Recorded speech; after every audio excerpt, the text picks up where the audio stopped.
السلام عليكم ورحمة الله وبركاته كلنتي وعنا ونكسن داوديال meel walba aad dunida ka joogtaan halka aad nagala socotaan waa madadaalo media show fadlan haddaad ku cusub tahay youtube-keena subscribe saaro si aad u noqdo daawadaha ugu horeeya mar walba waxaan jecelnahay inaan idin soo gudbino xogaha cusub ee soo kordha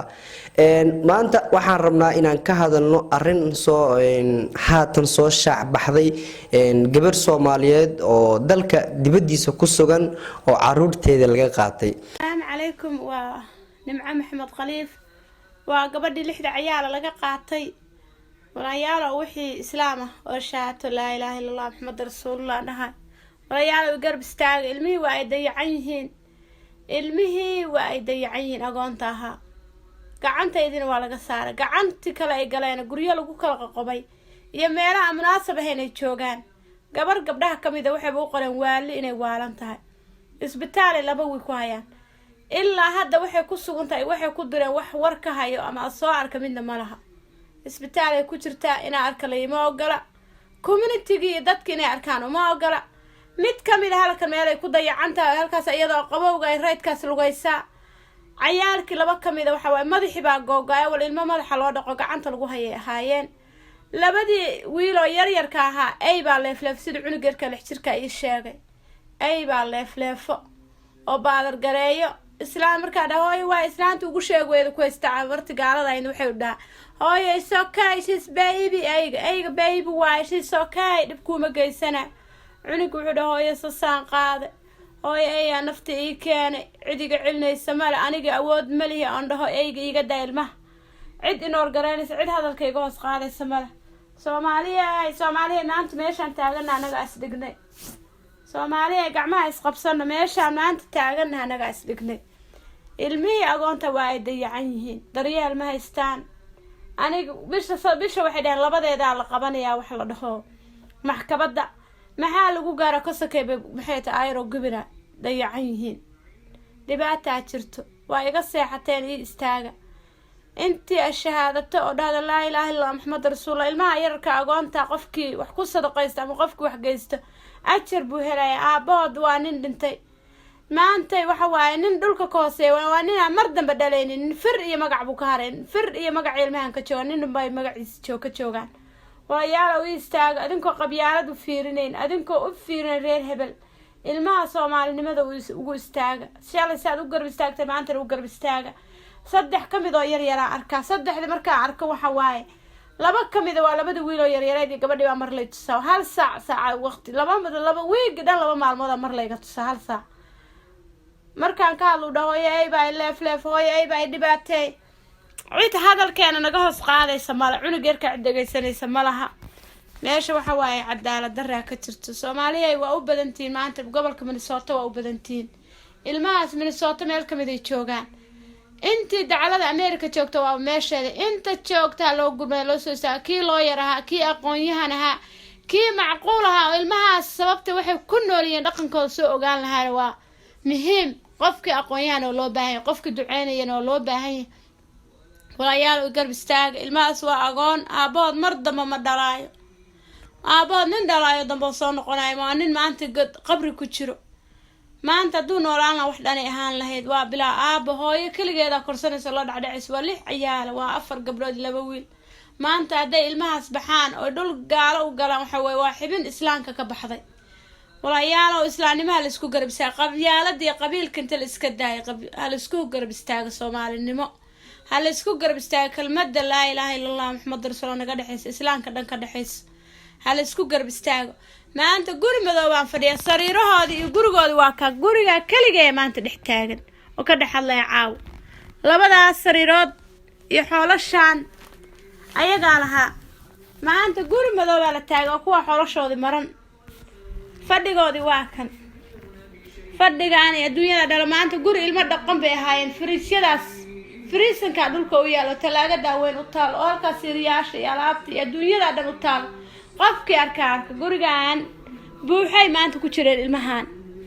guri la'aan ma haynin dayacay dhibaato heshay sariirahan iyo adduunka laba saarka adduunyadana ku hooyan jireen maanta waa guri maran oo madow aan dhex fadhiyaa ilaa inuu guri madow tagin oo maanta waxa ninkii loo xiro khayrka ana soo qoysaa la dhahay marka dhibaatada maanta aniga haysa wix ilaahay igu talagala ma sabirkayga waxa lagu fiirinayaa iyo sidaan ahay baa ilaahay ku fiirinay walaalayaal oo ilaahay idinkan inaga badbaado awlaadiina alla inii badbaadiyo anigana i garab istaaga ilaahay dartiis kelmadda laa ilaaha illa maxamed rasuulku istaag aabahood marda si aan xogo badan u helno waxaan raadinay xataa iyada inaan helno ayaa isku daynay balse nooma suurto gelin balse waxa ay noo suurto gashay inaan qadka taleefanka aan ku helno gudoomiyaha xidigaha banaadir burhaan oo mar walba la socda xogaha dadka ku sugan dalkaas oo asigu ku sugan yahay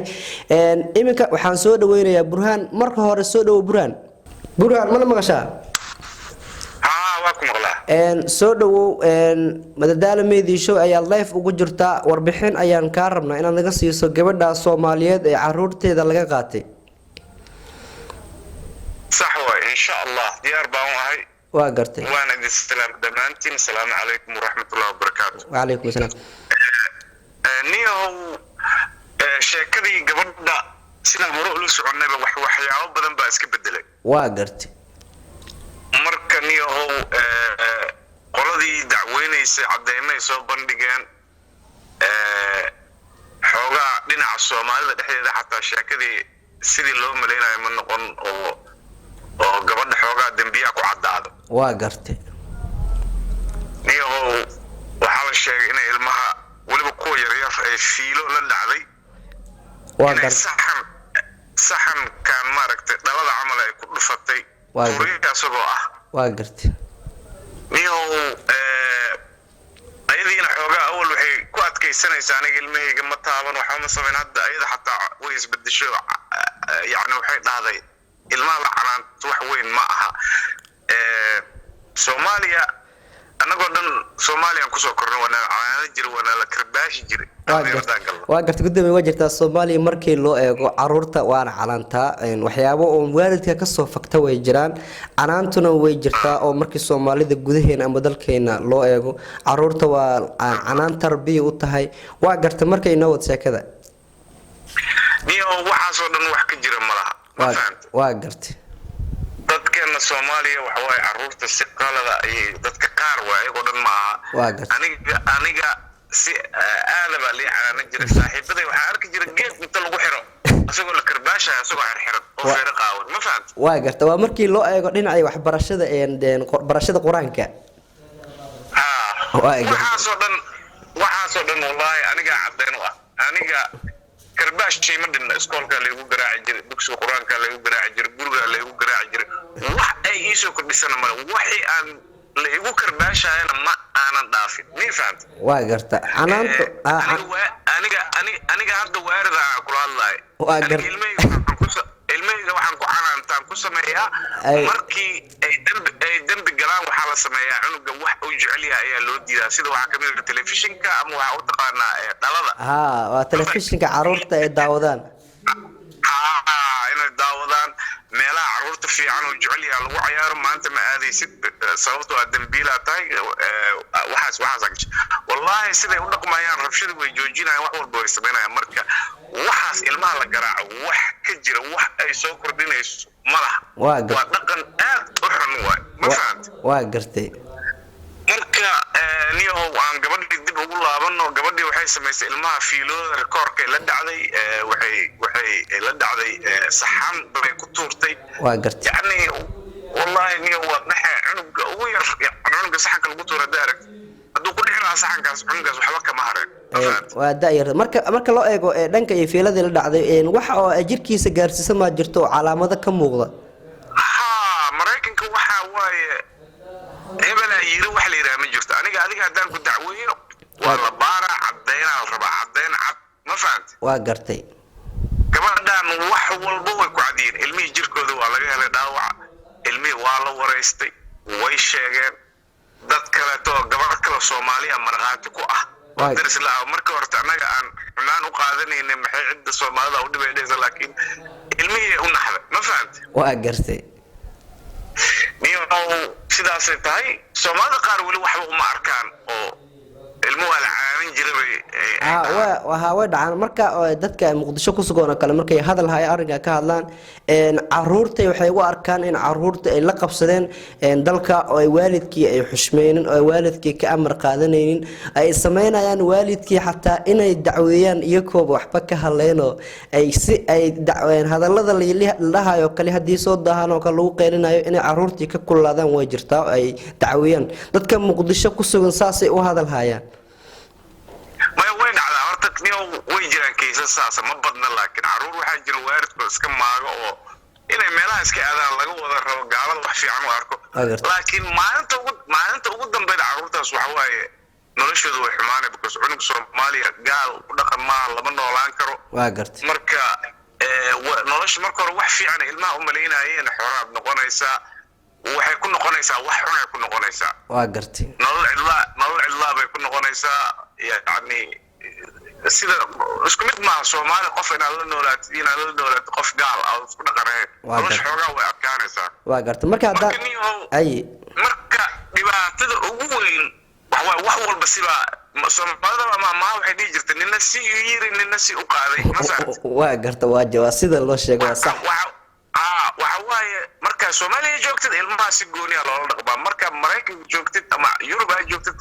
waa inaad barataa dhaqankooda iyo waa inaad sharciyadooda hoos timaadaa sida ay rabaan ayaga inay ilmaha u canaanat inaad samaysid waa gartay marka kale marka gudoomiye marka u fiirino canaanta yarka yar ay canaananayso ma sheegtay waxyaabaha oo ku timid inay canaanato oo keentay saddex sano aan gaarin waaye saddex sano cunugan gaarin yaa see ula xisaabtamaysaa yani waa wax la yaab leh way adag tahay in cunug muxuu qalad u samayn karaaba waa ilme waaba loogu talagalay bada'daas iyo wax lamida waaba markay wax kasta qasaan taas yaa la xisaabtami kara marka niyow gabar weynaa ku jirta ilmaha horta kuwa waaweynna way ku jiraan waa gartay hata duuna dembiyadooda waxyaabaha iskoolka la isku dagaalaa yani waa iska dhib badan tahay aniga hadda mid aan dhalay iskoolkii macallimiintii ka soo dacwoonay waa gartay macallimiintii iyo aniga dagaal naga dhex qarxay waxaan dhahay cunugan 7 sano jira haddii aad 7 jir rabtid inuu si qof weyn u dhaqmo meesha shaqada inaad timaado ma ahayn sababta ciyaarada soo dhex gashid oo aan macallin noqotid 7 jir 8 jir aad la shaqaynaysid waxa waaye waa ilmo way dhib badan yihiin inaad u dul qaadan kartaa la rabaa waa gartay marka gudoomiye hadda arintii halkee bay ku dambaysaa arintii hadda waxay ku dambaysaa niyo horta waa la soo yimid maalin dhexdaas shiraan wada galnay Soomaalidu oo dhan hoteela la isugu yimid lacaga la aruuriyay qareen loogu qabto intii aniga meesha waxaan joogay ilaahay waxaan joogay adiga hal saac iyo hal saacaas iyo barka waxaa la aruuriyay $20,000 waa garta si loo waa si loogu qabto qareenkii u doodi lahaa meeshan qarasha galay qareena in loo doodo waaye meesha tuulo waxay ka dhacaysaa oo Minnesota ka tirsan ma fahant waa gartay marka niyo arinta gabadha kuri hatta dacwadan ku furayna dheeraayday warabada ilmihii in loo soo celiyo iska ilow waxaa la isku haystaa ayada xabsi ma geli doontaa mise ma geli doon oo waxaa la leeyahay ilmaha waa ka safray iyadaaba xukun gooniya mutaysanayso ayadii aan rabaa hadda xabsiga la dhigo waa gartay wax kasta cadayntii wixii dhamaa way soo diyaarsadeen dadkan marka niyo Mareykanku wuxuu ku fiican yahay dambi kasta gashid haddii aad qareen fiican heshid xoogaa uu ka bixin karaa kiiska ama uu ka qafiifin karaa waa gartay marka niyo horta Somali community way soo timid jaaliyadaha ayagoo xataa qabiil u socday yimaadeen jaaliyada waxaan ka gartay meesha oo lacag markaas bixinaysa arkay jaaliyada galmudug arkay oo lacag bixinayso waa gartay meesha ay joogtay jaaliyada Puntland way joogeen Jubbaland way joogeen adi jaaliyada dhan waa isugu yimaadeen waa gartay marka niyo gabadha waa la caawinaya laakiin niyo kiiskeeda ma fiicna aad u sii xumaanaya wax walba way soo cadaanooyin wax walba ayday ku cadaanooyin waa gartay marka gudoomiye adi ahaan iyada ma la kulantay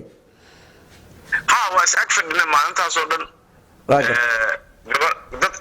gabdhaha jooga calool xumaaday oo iska ooynayay aamusinaysa ayada maba maaragtay qof adaga ahayd alxamdulillah. waa gartay hadda marka iyada ahaan dareenkeeda sidoo kula ahay markaad eegto maadaama ay tahay qof ilmaheedii laga qaadanaya? maya dareenkeeda taas su'aal kuma jiro inay murugo ku joogto ay ka shalaynayso wixii dhacay. waa gartay guri cidla ay joogtaa oo sariirihii ilmihii oo bannaaneed sida aragtay ay social media ka soo daysay. waa gartay yacni ilmahaaga haddaa la hoyan weysato niyo wax aad u xun waayo, waa hooyo dhibaataysan waayo. waa dhibaato aad u culus. waa maasantahay waa gudoomiye waxaana keenaya aqoon darrada haweenkeena Soomaaliyeed. waxaan farayaa oo ku nool Yurub iyo Mareykanka, fadlan sharciyada waddanka baro, sida carruurta loo canaanta baro, sida carruurta loola dhaqmo baro. waa gartay intaasaa muhiima. Okay. meeshan Soomaaliya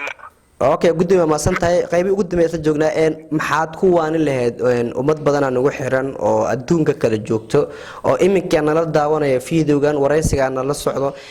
maxaad ugu baaqaysaa oo baaq ahaan u diri lahayd dhamaantood? waxaan u diri lahaa inay ilmaha sida loola dhaqmo ay bartaan. ilmahan niyo baasaboor ay haystaan, Mareykan baasaboor, European haystaan, way yaqaanaan sharciga. haddii dada waxaa jira Soomaaliya inta ilmaha keenan dhaqan celinay meel ku xiraayaan. waa gartay waa jirta cunuga safaaradiisa u dacwoona, hadduu u dacwoodana waaridkii waxaa lagu qaadaa sharci la yidhaahdo afduub. cunugaas inuu afduubay. waa gartay inay afduub ahaan Soomaaliya ugu soo wadeen. marka waaridkii waxaa ku dhacaysa Mareykanka ama Yurub kuma laaban kara ama Canada kuma laaban kara sababtoo xabsiyaa sugaya oo afduubaa loo haystaa. qofka bini'aadanka inaad jujuubtid lama ogola. marka adiga waxaa la rabaa cunugaaga inaad caqli u adeegsatid, inaad jeclaysiisid dalkiisa, inaad waxa xoog leedahay iska dhaaf ka dhaadhici. waa tahay gudoomiye aad baad maasan tahay. waan kaaga mahadcelinaa qaabka quruxda badan oo aad jaaniska ay noo siisay, mar walbana aad ula socoto Soomaalida ku sugan dalka aad ku sugan tahay. waa maasan tahay gudoomiye, waan kaaga mahadcelinaynaa qaabka quruxda badan oo aad noogu ajiibtay. waa tahay asxaabta ku xiran Madadaalo Media Show, maasantiin adinkana fadlan haddaad nagu cusubtiin soo dhaweeya YouTube channelkeena subscribe saarta si aad u noqotiin daawadayaasha ugu horeeya. mar walba waxaan jecelnahay inaan soo gudbino xogaha cusub ee aan helno. inta aan barnaamijkan mid laceen aan ku kulmayno waa aniga Cumar Keenan oo ilaa sidaas iyo nabadgelyo.